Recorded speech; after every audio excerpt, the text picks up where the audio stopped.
Լույս արևելքում միսիոներական միությունը ներկայացնում է Չարլզ Սպերջեն և իր ձեռքը ողջակեզի գլխին դնի, որ ընդունելի լինի իրեն քավություն անելու համար։ Ղևտացիս 1:4 Մեր Տիրոջ մեզ համար մեղք դառնալը այստեղ շատ վառ ու արտահայտիչ կերպով նկարագրվում է զվարակի վրա մեղքի փոխանցմամբ, որը կատարվում էր ժողովրդի ծերերի կողմից։ Ձեռք դնելը պարզապես հասարակ հպում չէր, քանի որ Սուրբ գրային այլ հատվածներում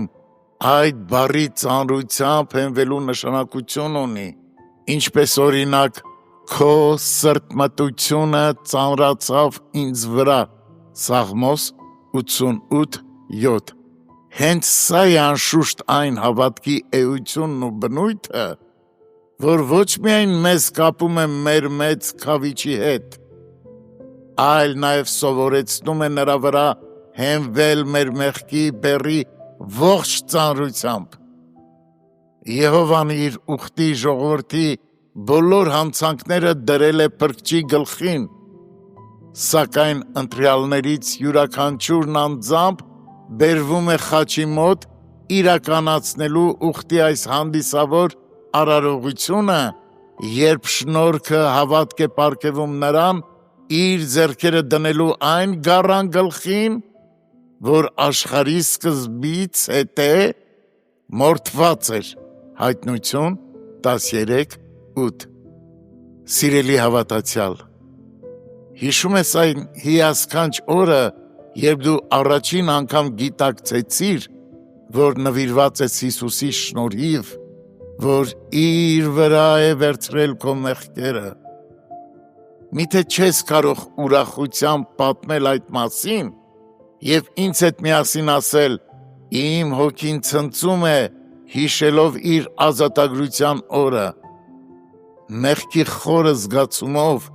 և վախերով բեռնված ես հանկարծ տեսա իմ Փրկչին, որը քավություն էր եղել ինձ համար,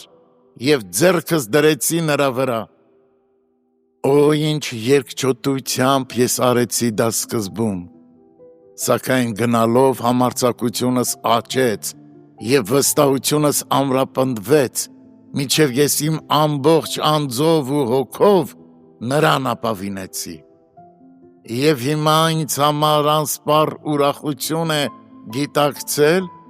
որ իմ մեղքերն այլևս ինձ չեն վերագրվում, այլ դրվել են նրա վրա, և այն վիրավոր ճամփորդի պարտքերի պես Հիսուսը որպես մի բարի սամարացի իմ ապագա մեղքերի համար ասում է. «Դրանք ինձ վրա հաշվեք»։ Ինչպիսի օրհնյալ հայտնություն, ինչ հավիտենական մխիթարություն երախտագիտությամբ լցված սրտերի համար։ Բազմաթիվ մեղքերն իմ նրան փոխանցվեցին, այլևս երբեք չեն հիշվի դրանք։ Քավչարար արյան մեջ իսպառ կորսվեցին, որտեղ խեղդվում է ամեն մի հանցանք։